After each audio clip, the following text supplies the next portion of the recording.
Babazana ngicela siphakamiseni lapha ku words of encouragement umama uchairperson wabomama national ebandla lekhove zemnqindi uLady P Hlongwa ngicela nje simphakamise nje ngesihlabelelo esimnandi nje athi nje 2 minutes naye akhulume okusenhlizweni yakhe. Ngiyacela bazalwane ukuthi ake sithi nje kancane nje one verse bese siphakamisa umama wethu chairperson uLady P Hlongwa. Over to you, ma'am.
Suphelile ku 1 minute. Hallelujah.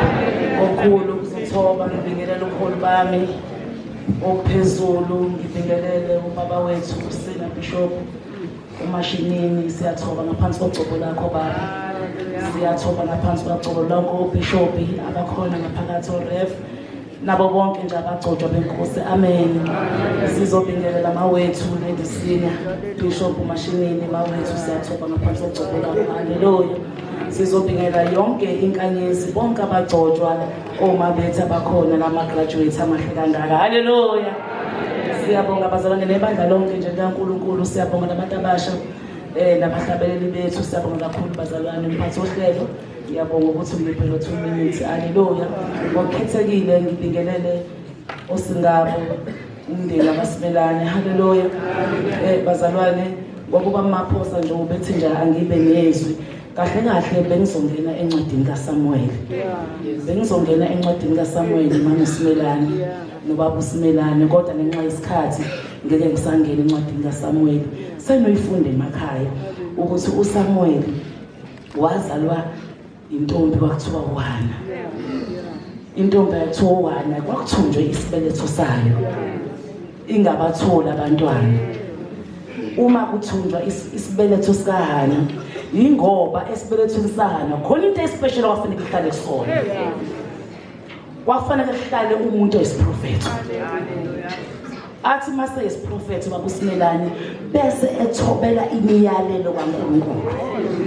Bese ehambisa kwakhe. Kodwa engamboni ngokwenza njani ngokuzwa izwi. Okusho ukuthi sithoba ngani? Sithoba ngezwi.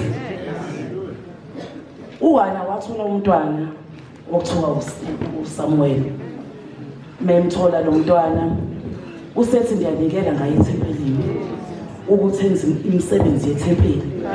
Siyamthola lo mntwana esewumprofeti la ethempelini, baba uSimelane esewumprofeti la ethempelini.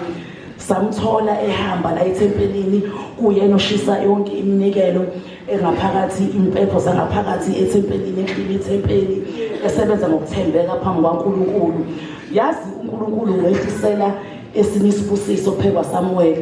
uSamuel kwakuyona ndoda ekwazi ukuxhumana kalula noNkulunkulu noJehova.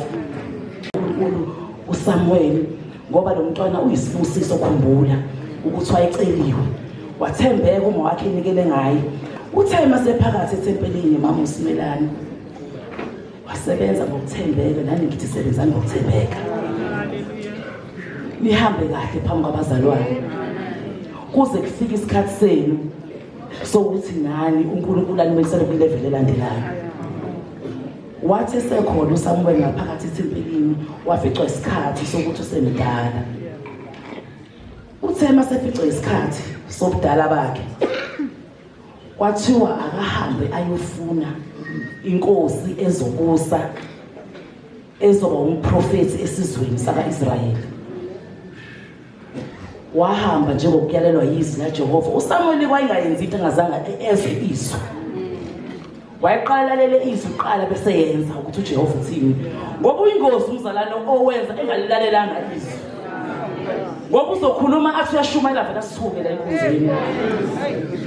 Sithi siyamlandela umzalwane simbone phambanisa inyawo, yini akazwanga izwi. Wafuna indoda kuthiwa yayinde, bamaphosa sezomisa. Kuthiwa yayinkulu le ndoda, kuthiwa lo mfana wayemuhle, emude, kuthiwa isigore ebukeka kahle, kuthiwa emude kunabo bonke ezweni. Wasithi uJehova beka le ndoda le uSawuli.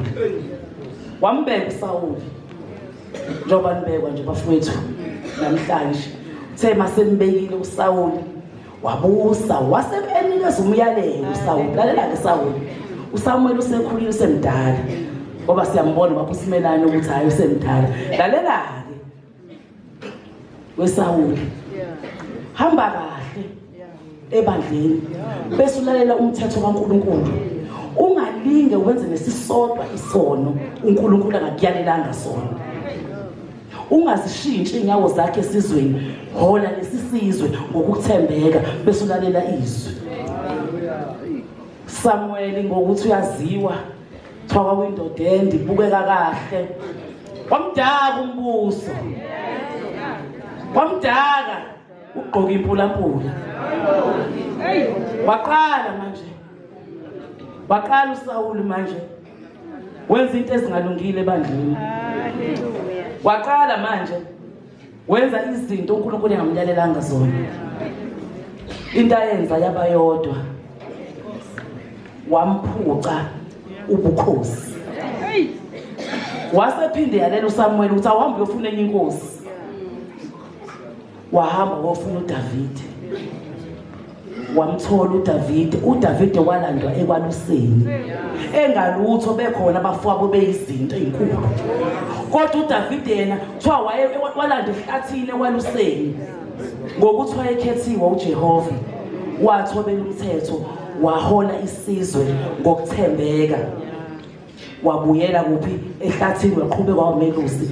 Nani bazalwane ngithi holani ibandla ngokuthembeka. Amen.